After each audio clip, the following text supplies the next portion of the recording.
What's going on, guys? Parker here, and I'm back with another video. And today I got my final 6 NBA Prize Picks plays for the day. And before we get into this video, do me a favor and subscribe to the channel down below if you are new.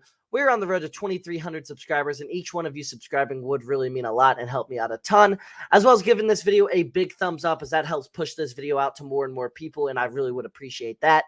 And if you are interested in joining my premium Discord for all of my plays, all of my write-ups, and to get overall feedback from me and other people in my Discord, go ahead and click that link down below in the description to get yourself a 3-day free trial. It's a great community, guys. It helps me out a ton, and you get full access to all my analysis, all my write-ups, and even more plays than I post on my Twitter and YouTube, as well as follow me on all my socials, especially Twitter and TikTok.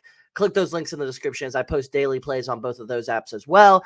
And then lastly, for the sponsor of this video, Thrive Fantasy. Sorry, I couldn't talk there. Thrive Fantasy. Use code FF23 for an 100% match on your first deposit up to $250, guys. $250 is a lot of money, and you guys can double that $250 and make it $500 instantly with the 100% match on your first deposit from Thrive Fantasy. Use code FF23 with the link in the description. And without further ado, let's get right into this video. So, first off, I got Spencer Dinwiddie over 27.5 points plus assists versus the Timberwolves. He's over this with 40 last month versus the Timberwolves, 19 plus points in all 3 versus the Timberwolves this season. That's even while on the Mavs for some of that.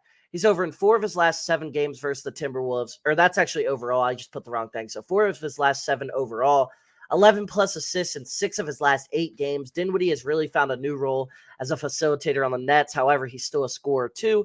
The Timberwolves allow the 4th most points per game to point guard, so it's a really good matchup here for Dinwiddie to close in on 20 points or so tonight. And as long as Dinwiddie can shoot 40% or so, he should be able to cover. If you look at Dinwiddie's game logs, as long as he has just a decent shooting night and not a horrible night, he covers. And the Timberwolves are really bad at defending the point guard position. They're bad at defending the 3 ball. So Spencer Dinwiddie should have a good game. And I really like him to cover the over 27.5 points plus assists versus the Timberwolves. That's my first play of the day. Next up, I got Tyler Herro, boy wonder, over 19.5 points versus the Pistons. He's over this in 4 of his last 5 versus the Pistons. The only game under was his last game with 19 versus them. And those 4 games he went over, he had 29 plus points in all 4 of those. The Pistons allow the 4th most points per game to shooting guards in the NBA. And this is overall a great matchup for Herro. I expect him to go off tonight. I expect him to have a high-scoring game. And this is just simply too low of a line. This line should get bumped. Honestly, it should be at 20, 21.5.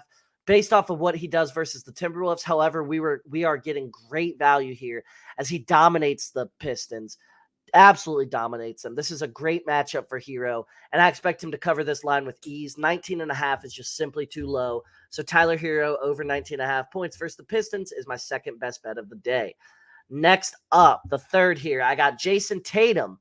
Over 14 rebounds plus assists versus 76ers. I don't mind his PRA as well, but honestly, I think rebounds assists is safer than adding his points in here because he could get locked up by the Sixers scoring-wise. It does happen sometimes when he plays them, but he's on a great stretch right now. But anyways, he's over in 7 straight versus the 76ers. There's no Robert Williams tonight, so obviously way more opportunities for Tatum to grab rebounds. He'll be playing the power forward position, so obviously Tatum's going to grab more rebounds. He's going to be under the basket more as he's going to be guarding PJ Tucker likely. So he's not going to be having to, chase him out to the three-point line that much.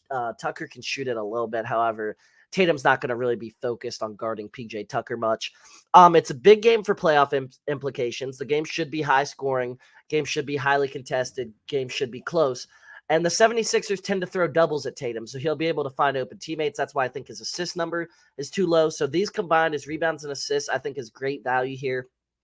Tatum really dominates the 76ers in all-around games. He's had close to triple-doubles against the Sixers, had really big rebounding nights, had really big assist nights, and I absolutely love this over 14 rebounds plus assists versus the 76ers tonight. Next up, I got Talon, Horton, Tucker, THT, over 27.5 points plus assists versus the Lakers. He's over this line in 3 straight with 3 huge games in a row, 40, 35, 46. The Jazz are pretty much tanky at this point. Walker Kessler's out for the year. Jordan Clarkson, Markkanen's day-to-day. I feel like he's not going to play tonight, though, honestly. A lot of their team is out, and Talon Horton Tucker's really the main option on offense with all these guys out. Even if Markkanen plays, I still like this line. He's had 21 plus shots in 3 straight as his volume has definitely increased. He's facing his former team, so he's going to want to show out in front of the Lakers. He's going to try and show out. He's going to try and go crazy. He's playing the Lakers here. This is obviously his former team. He's going to want to not go out sad.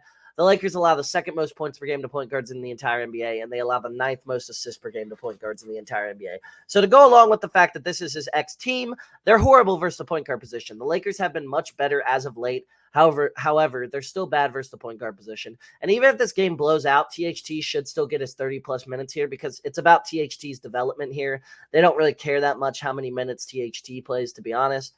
Or not how many minutes. They don't really care about resting THT. They're going nowhere this season. I don't know if they're officially eliminated out of the play-in or not, but they got to be close. THT is going to play heavy minutes blowout or not, and the Lakers really don't blow people out much. So Talon, Horton, Tucker over 27.5 points plus assists is my 4th best bet here. Next up, I got James Harden over 19.5 points versus the Celtics. He's over this in 16 straight games versus the Celtics. Now, I know a lot of that was when he was on the Rockets and he was, shot chucking, league leading scorer, 35 points per game, James Harden. But still, he's over in all 3 games versus the Celtics this season as a member of the Sixers. The Celtics allow the 4th most points per game to point guards over the last 15 games. It's a big game for playoff seeding as the Sixers are still fighting for that 2 seed. The Celtics are still fighting for the 1 seed, and the Celtics are still trying to not fall into the 3 seed. Harden should have lots of volume in this matchup. He really should shoot a lot tonight. I think he gets 15-plus shot attempts. And Harden pretty much all year, if he gets 15 shots, he covers. That's really what it comes down to. He's really efficient scoring because of how many free throws he shoots. He shoots a lot of threes, obviously. And I think he's going to be left open a lot tonight because Joel Embiid's probably going to get doubled a decent bit versus the Celtics. And I expect Harden to be wide open. And 19.5 points versus the Celtics is just simply too low. And then lastly, my 6th and final play of the day, I got Rudy Gobert over 12.5 rebounds, or if it got bumped to 13, over 26.5 points plus rebounds. He had 13 rebounds last matchup versus the Nets. He's over this line in 4 of his last 5 games overall. Since Cat's been back, Gobert's rebounds have gone up. The Nets allow the most rebounds per game to centers over the last 15 games. And I didn't even mention there, Rudy Gobert has been rebounding like an absolute menace recently. An absolute menace. Rudy Gobert has been rebounding like 15 plus in a lot of these games. And then his last matchup versus the Nets, he had 26 points as well. So 39 points rebounds last matchup. I like the rebounds better. I still like it at 13, but I might pivot to 26.5 points rebound. Really pick on preference here. I don't think it matters, honestly. I think both are going to cash tonight, and I expect Gobert to have a good game. So Rudy Gobert over 12.5 rebounds or 26.5 points plus rebounds is my last play of the day. So those were my top 6 NBA PrizePicks plays for the day. If you guys did enjoy this video, please consider subscribing to the channel down below. If you are new, we're on the road to 3,000 subscribers, and each one of you subscribing would really help me out a ton, as well as giving this video a big thumbs up, as you know that helps me out. Join in that premium Discord, the link down below in the description. Follow me on Twitter. Follow me on TikTok.